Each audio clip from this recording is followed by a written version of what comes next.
I'm Lori, 31, and for a long time I kept telling myself that family dinners would feel warm again. Tonight at our Sunday table under the chandelier, Mom and Dad laughed across the silverware. "We're not your bank anymore." I didn't flinch. I stayed quiet, but inside my pocket something buzzed, a small pulse that promised the night wouldn't end the way they thought. The laughter echoed off the high ceiling, bouncing between portraits of ancestors and polished wine glasses. The roasted turkey smelled rich cinnamon candles burned at the edges of the tablecloth, and yet every detail pressed against me, like a reminder that I didn't belong here. Sophie, my younger sister, sat in her usual spot near Mom, her gold bracelet flashing every time she gestured while telling stories about her latest deal. Dad nodded along, beaming with pride. They spoke about million-dollar closings and gala invitations, never looking my way for more than a polite second. I smiled, folded my napkin, and let the moment pass. Before I tell you what happened next, drop a comment and let me know where you're watching from. And if you've ever been underestimated by your own family, hit subscribe. You're going to want to see where this story goes. Mom reached for her glass diamonds glittering on her wrist, and her tone shifted from sweet to sharp. "Lori, you're 31. When will you grow up and get a real job?" she asked loud enough for the guests at the far end to hear. A few quiet chuckles followed, the kind of laughter that hides behind napkins. Sophie smirked, swirling her wine. "Not everyone can close million-dollar deals," she added, eyes glittering. The breadbasket had been passed without offering me a slice, small omissions stacked like cards. I kept my hands in my lap, feeling the faint vibration of my phone against the linen. It was almost comforting, like a secret knocking only I could hear. The room sparkled with cutlery and soft music, but beneath it was a hum of judgment. Years of being treated like the outsider had trained my face into calm neutrality. I nodded as Dad raised his glass and spoke about hard work, his voice booming with a certainty he hadn't earned. Sophie laughed again, leaning back, the bracelet jingling like a bell. Guests glanced at me, then away, as if the sting of her words might be contagious. I glanced toward the window, where the Atlanta skyline glowed a flicker of freedom beyond the mansion walls. Under the table, my fingers brushed the edge of my phone, feeling the name on the screen without looking. Their voices rolled over me, a tide I'd learned to stand against. Every smile, every dig, every glass raised in Sophie's honor only tightened the coil inside me. They thought this was just another dinner. They thought I'd sit quietly nodding, absorbing the cuts. But the pulse in my pocket kept time with my breath, steady and sure waiting.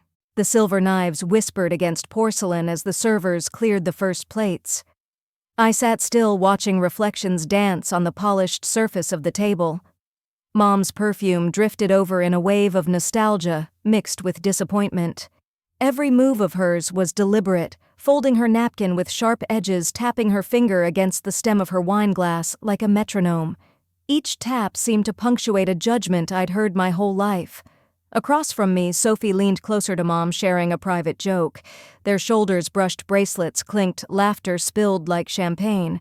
I reached for my water and paused halfway, realizing the pitcher had been moved to the far end, out of my reach. It was such a small thing, but the sting was bigger than the gesture. Guests glanced between us, smiling politely, but their eyes flicked with curiosity at the family dynamic playing out in plain view.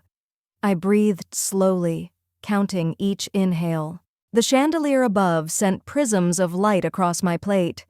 Somewhere in the kitchen, a door swung, then closed, a muted thud that felt like a heartbeat under the chatter.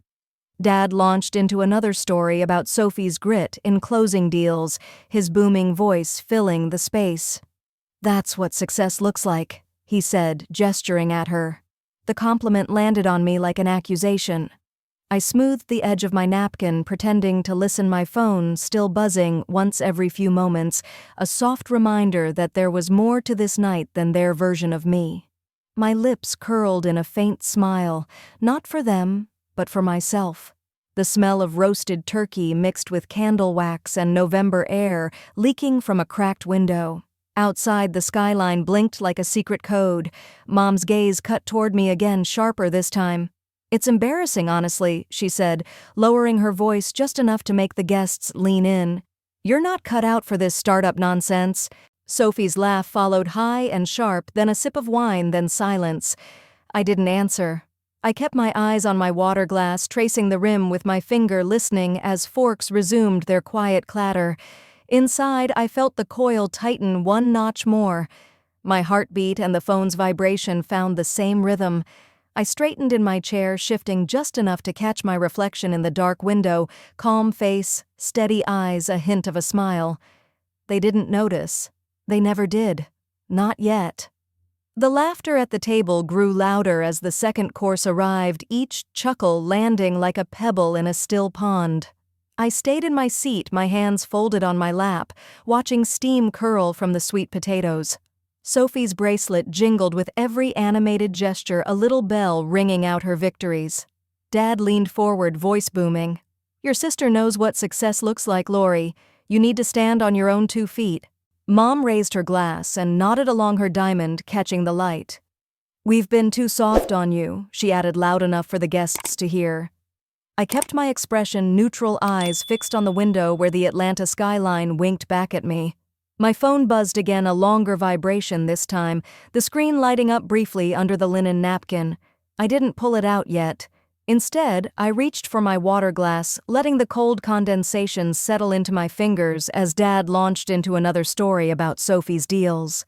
Sophie leaned back, tilting her head with mock sympathy. "Maybe you should get a real estate license," she said sweetly.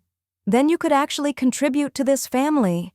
Her words slid across the table like a blade hidden in velvet. A couple of guests exchanged glances and quickly looked down at their plates. I smoothed the edge of my napkin, feeling the fabric bite into my fingertips. Mom chimed in again, lowering her voice just enough to draw the room in. "It's embarrassing, honestly," she murmured, still chasing that app dream. Sophie's laugh followed high and sharp. The breadbasket passed by me without pause, another small omission stacking up like cards in a rigged game. I adjusted my chair slightly, my reflection in the dark window showing a calm face with steady eyes. The servers moved quietly, setting down more wine, the soft clink of glass against glass echoing between the high ceilings. I felt the weight of the phone in my pocket, its vibrations aligning with my heartbeat, a rhythm that steadied me. They thought I was still the girl at the end of the table, waiting for approval. They didn't see the coil tightening inside me. The second course dragged on as if time had slowed. Dad's voice filled every pause, talking about discipline and hard work, as though the mansion and his tailored suit had materialized out of his own sweat. He gestured toward Sophie with a fork like a conductor. "7 figures, Lori," she said, her eyes glinting. "That's the kind of money you'll never see chasing your little dreams." A polite wave of applause rolled down the table, brittle and awkward. I felt the napkin under my fingertips tighten as my knuckles whitened. I didn't look at Sophie. Instead, I let my gaze drift to the flicker of candlelight dancing on the polished silver. My phone vibrated again, longer this time, the sound muffled but insistent. I tilted it slightly under the table and caught the name Margaret Lee. My chest rose once steady. I slipped the phone back untouched. Mom leaned closer, lowering her voice but not her volume. "You're almost 32, she said, "and still living off our scraps. It's time you stood on your own 2 feet." The words landed softly, but each syllable pressed like a thumbprint on a bruise. Guests glanced between bites, pretending not to hear. Sophie tossed her hair and smiled as if she'd won something. I picked up my water glass, the condensation slick against my palm, and took a slow sip. My reflection in the window stared back at me, calm and unblinking. Outside, the skyline shimmered like a secret waiting to be spoken. Their voices rolled over me, bragging, lecturing, hinting. The breadbasket skipped me again. A small gust from the cracked window rattled the candles, sending waxy smoke curling upward. I straightened a fraction, just enough to feel my spine lengthen. My phone buzzed once more, a pulse against the linen, and I let a faint smile touch the corner of my mouth. They were too busy congratulating themselves to see it. Not yet. The third course had just been set down when the air shifted. Forks hovered mid-air, conversations faltered, and even the music from the adjoining room seemed to hush. I felt the vibration in my pocket once more, and finally slipped my phone out far enough to see the full message, awaiting your approval for foster family trust disbursements. Margaret Lee. My thumb rested above the screen, but I didn't press anything yet. The double doors at the end of the dining room opened with a soft creak. Margaret Lee stepped in, her heels clicking sharply against the polished floor. She wasn't just a guest tonight, she was a force. In one hand she held a slim leather folder, in the other a tablet glowing faintly. The waitstaff froze mid-step. Mom's smile faltered. Dad's jaw tightened. Sophie's smirk wavered as she glanced at the stranger. Miss Lori Margaret said, her voice clear and carrying over the table, "I need your approval for the trust fund disbursements." She stopped beside me, laying the folder on the white linen. The gold seal of the Foster Family Trust glinted under the chandelier. Guests leaned in, eyes darting between us. Dad let out a laugh, but it cracked like thin ice. "This is nonsense," he barked. "Lori's just a dreamer with some failing app." Mom's voice joined his, pitched low but sharp. "You're mistaken, Margaret. Our daughter doesn't handle our finances." Sophie crossed her arms, tone dripping with scorn. "What is this, some kind of prank, Lori controlling our money?" Margaret didn't flinch. She opened the folder to a highlighted line and turned it for the room to see. Since age 28, Lori has been the sole trustee of the $20 million Foster Family Trust. All assets, this home, the cars, and the monthly allowances require her signature. For a heartbeat, no one moved. The chandelier's crystals cast shifting light over pale faces. Dad's hands tightened around his glass. Mom's necklace trembled against her collarbone. Sophie's phone slipped slightly in her grip. I rose slowly, smoothing my dress. 3 years, I said evenly. I've approved every dollar you've spent. Your vacations, your cars, Sophie's deals. You thought you were in control. It's always been me. A murmur rippled through the guests. I unlocked my phone without looking down and typed 2 words, "Hold disbursements." My thumb hovered for a breath, then pressed send. The faint vibration under my fingers felt like a door closing. Sophie's screen lit up almost instantly. She swiped at her banking app once, twice, then a third time. "No," she whispered, her voice cracking. "This can't be happening." Her cheeks flushed as an error message blinked. She glanced at me, panic edging her eyes, then tried to mask it with a thin smile. "It's a glitch," she muttered, but her hands trembled as she set the phone down. Dad's fork clattered onto his plate. "What's going on, Sophie?" he asked, his tone sharp with irritation but laced with fear. Mom's lips parted as if to speak, but nothing came out. The room held its breath. Guests exchanged uneasy looks, napkins half folded in their laps. The candles flickered shadows, stretching across their stunned faces. I remained standing, my hands resting lightly on the back of my chair. "Your cards, your deals, your vacations," I said quietly. "They've all rested on my signature." My words landed soft but heavy, like stones dropped into deep water. Margaret closed the folder with a quiet snap and gave me a subtle nod before stepping back, heels clicking once more. Sophie grabbed her phone again, scrolling furiously. "My condo deal," she said, voice rising. "They're saying the funds didn't clear." She looked at Mom, then Dad. "Everything's frozen." Mom's hand went to her necklace, fingers trembling. "This must be a mistake," she said, eyes darting between Sophie and me. "Our accounts are fine. They've always been fine." But her voice wavered, betraying the doubt creeping in. I didn't explain. I didn't raise my voice. The weight of their disbelief settled around me like a hush. Outside the tall windows, the skyline shimmered indifferent and bright. I slipped my phone back into my pocket, feeling the rhythm of my heartbeat steady as a drum. They had spent years telling me who I was.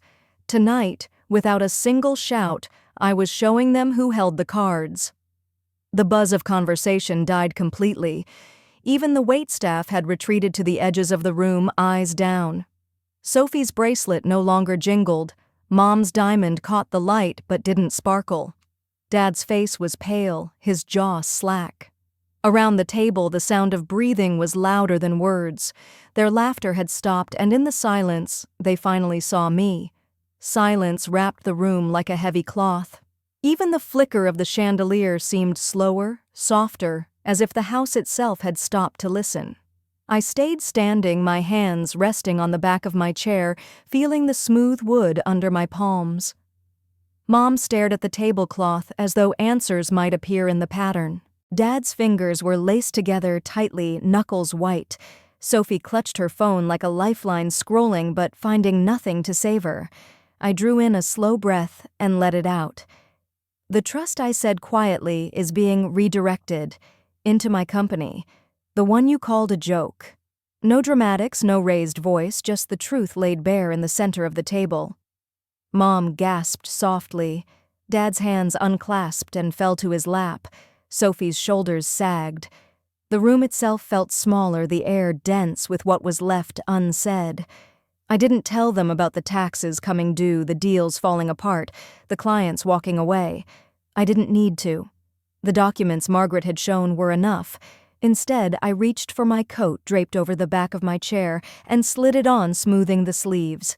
The small motion broke the spell like a glass cracking. Guests shifted in their seats, some clearing their throats, but no one dared speak. Sophie's voice cracked, breaking the silence. "Lori, please," she whispered. "My clients, my deals." Her words trailed off into a tremor. Mom's hand trembled on her diamond bracelet. Dad stared at his untouched dessert, the spoon slipping from his grasp. I buttoned my coat with steady fingers, eyes lowered but vision clear. Outside the tall windows, the Atlanta skyline glowed, neon streaks cutting through the November night. I caught my reflection in the glass, calm face, steady eyes, the faintest hint of a smile. They were seeing me for the first time, not as the girl at the end of the table, but as the woman who had been holding them up. My heels made a soft sound against the floor as I turned toward the door. I reached the doorway and paused, the sound of my heels echoing in the hall. No one followed. Their silence pressed against my back, heavier than any accusation. I didn't turn around. Years of swallowed words and polite smiles ended right here in this still moment. The handle felt cool in my palm as I opened the door. A draft swept in, carrying the scent of pine from the garden outside. Behind me, chairs creaked, a glass clinked, but no one spoke my name again. Mom's sob caught on a breath, then faded. Dad muttered something under his breath, too soft to hear. Sophie's phone buzzed once more, and then fell silent. I stepped out into the crisp night. The city lights stretched before me, alive and glittering, a sharp contrast to the dim dining room I'd just left. My car waited at the curb, engine off, headlights dark. I walked slowly, letting the cool air steady me, feeling lighter with every step. This was not revenge. This was release. The trust fund that had once bound me to their world now fueled mine. In 6 months, it had become offices filled with ideas, screens glowing with plans, people who believed in what we were building. They would never see the late nights, the small victories, the grit it took, but I didn't need them to. I reached the car and opened the door. In the reflection of the window, I saw myself again, Lori, not the afterthought at a family dinner, but a woman who had stepped out of the shadows. Inside, the leather seat was cool against my hands. I slid in, closed the door, and exhaled slowly. Behind me, through the windows of the mansion, the chandelier flickered once and then dimmed. Their world was collapsing inward. Mine was opening outward. I started the engine, the soft hum rising like a promise, and pulled away without looking back. The image that lingers isn't of raised voices, but of a door closing softly, city lights shining beyond it. In that quiet lies a different kind of power, the strength to walk away and build your own path. Sometimes the loudest statement is the life you choose to live.